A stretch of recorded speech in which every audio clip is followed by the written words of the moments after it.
Hello everybody, this is Murray Montgomery back with you on this December the 21st edition of the Lavaca County News Reviews. I'm working solo this evening because my buddy Hans has gone on to other things. He's going to be a freelance journalist and he'll still be writing for our papers, but he'll be writing for other places too. And we want to wish Hans the best of luck. I know he'll be successful. He will be in Hallettsville from time to time and plans on coming by and when he's in town and helping out with these podcasts. In the meantime, after the first of the year, we'll be having a guest on the show, kind of like we had Henry Joe Yashek last time. So being as I'm by myself and I don't have a lot of time, I'm going to scan these papers pretty quick and just remind you that you can read them when you get them. And you can always go to our website, lavacacountytoday.com, and get all these stories. I'm going to start off with the Yoakum Herald-Times, and Hans wrote a real interesting story about a professor that translated the antique history of DeWitt County. It's pretty interesting, and they're gonna make a book of it and a few other things.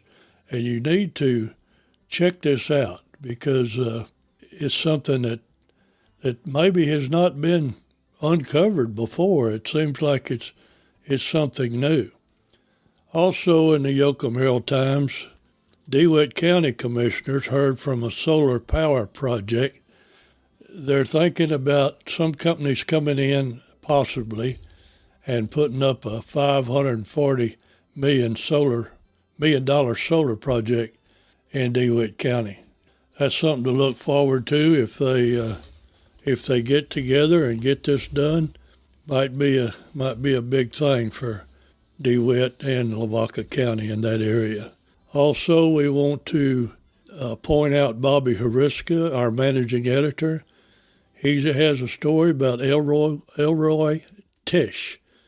And Mr. Tisch just turned 100, and he might be the Lavaca County's last living World War II veteran.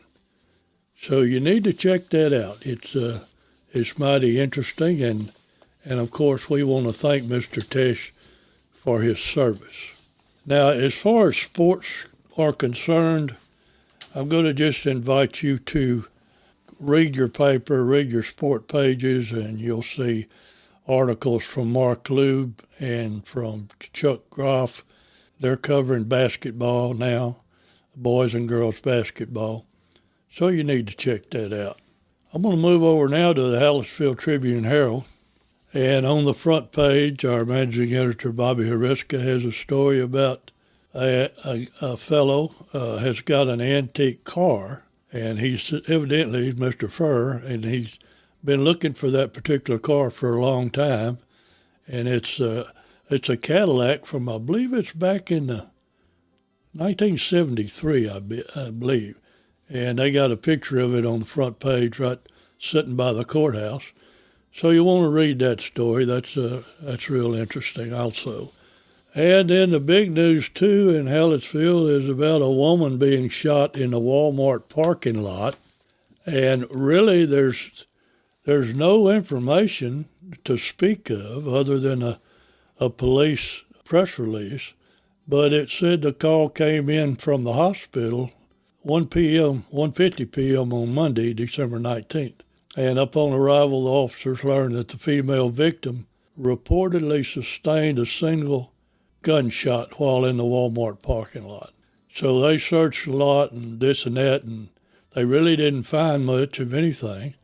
The woman is in stable condition, but it is an active investigation, and basically that's all the information we have. Just pick up your newspaper and you can read all about it. I'm sure there will be more details coming in the future, but that's what happened. So you need all of you be on the lookout when you're out shopping, folks, because our country's not what it used to be. seems like crime is getting more and more prevalent. Anyway, we wish that lady the best and hope she gets along all right.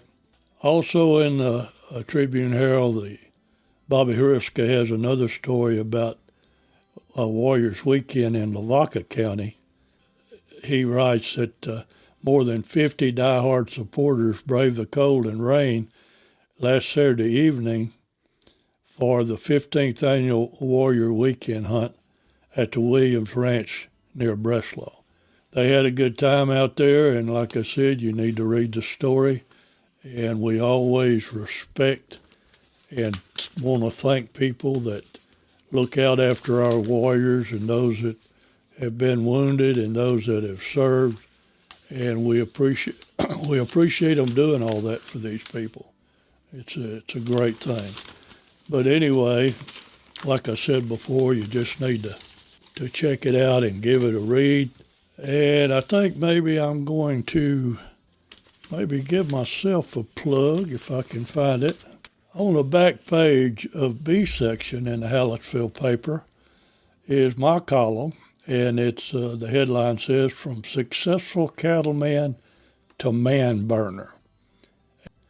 The story is about this one man. His name was Brent Olive, and he could have been an awful successful rancher, but old Brent just kept getting into trouble, and it's all in this story. And if you like things about the Old West and actually things that happened in Texas, well, I invite you to check this story out. And we also have some more Santa letters in the Tribune this week. I don't know if they were left over or what, but we got them.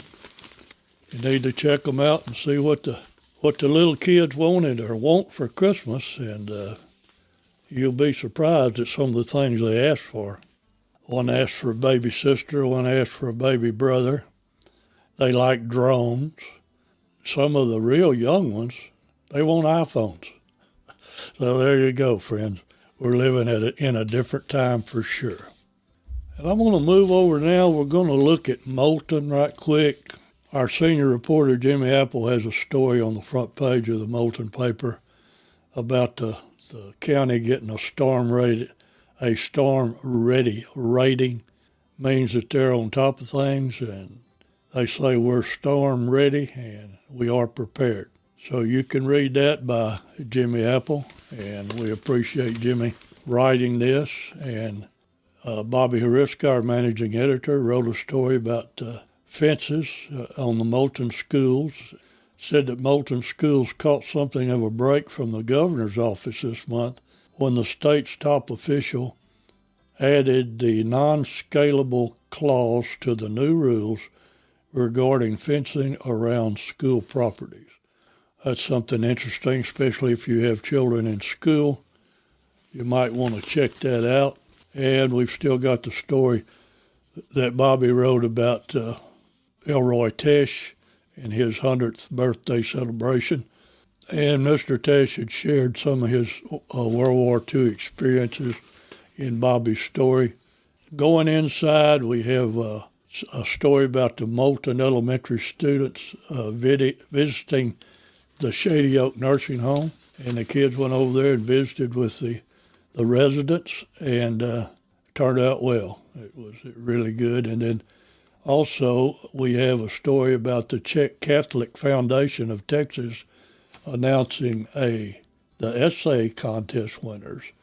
And this young lady from Shiner, I believe, her name is Julia Makacek, and forgive me if I mispronounce these names, but anyway, pick up your Moulton Eagle and your other papers, and you'll find this. Shiner has got a write-up about it as well. Our outgoing judge, Mark Myers, has got a column where he's thanking everybody that helped him during his term. And basically that's it.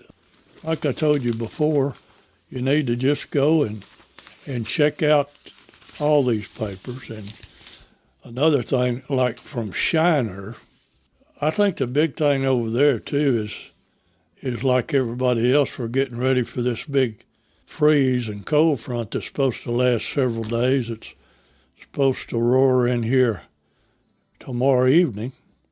And also, Mark Lubes has got a story about Shiner football senior Dalton Brooks has signed to play football for Texas A&M. So the Aggies are going to get a real prize in this young man. I'll tell you, he's something else.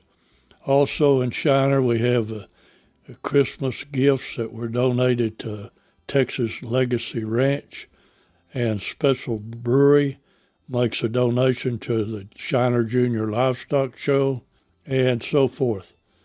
I think that you'll enjoy reading all these stories.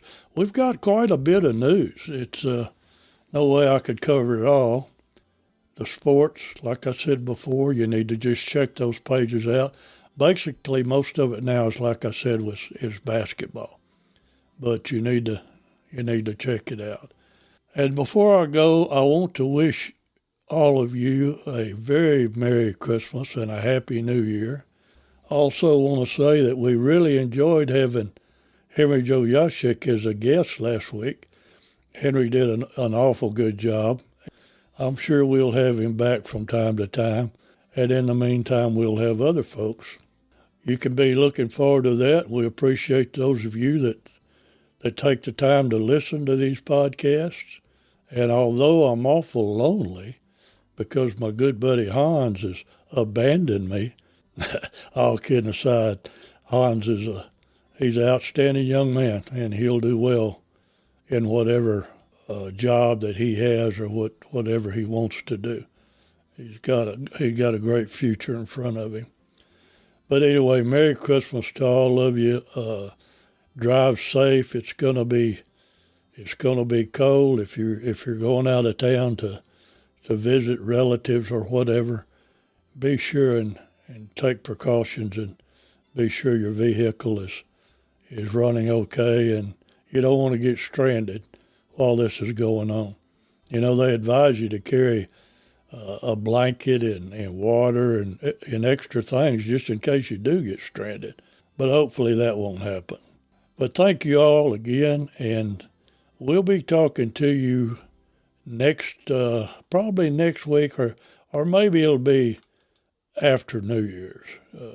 Not sure yet, but we will be coming back. So thanks again, and good night, everybody, and we'll see you on down the road.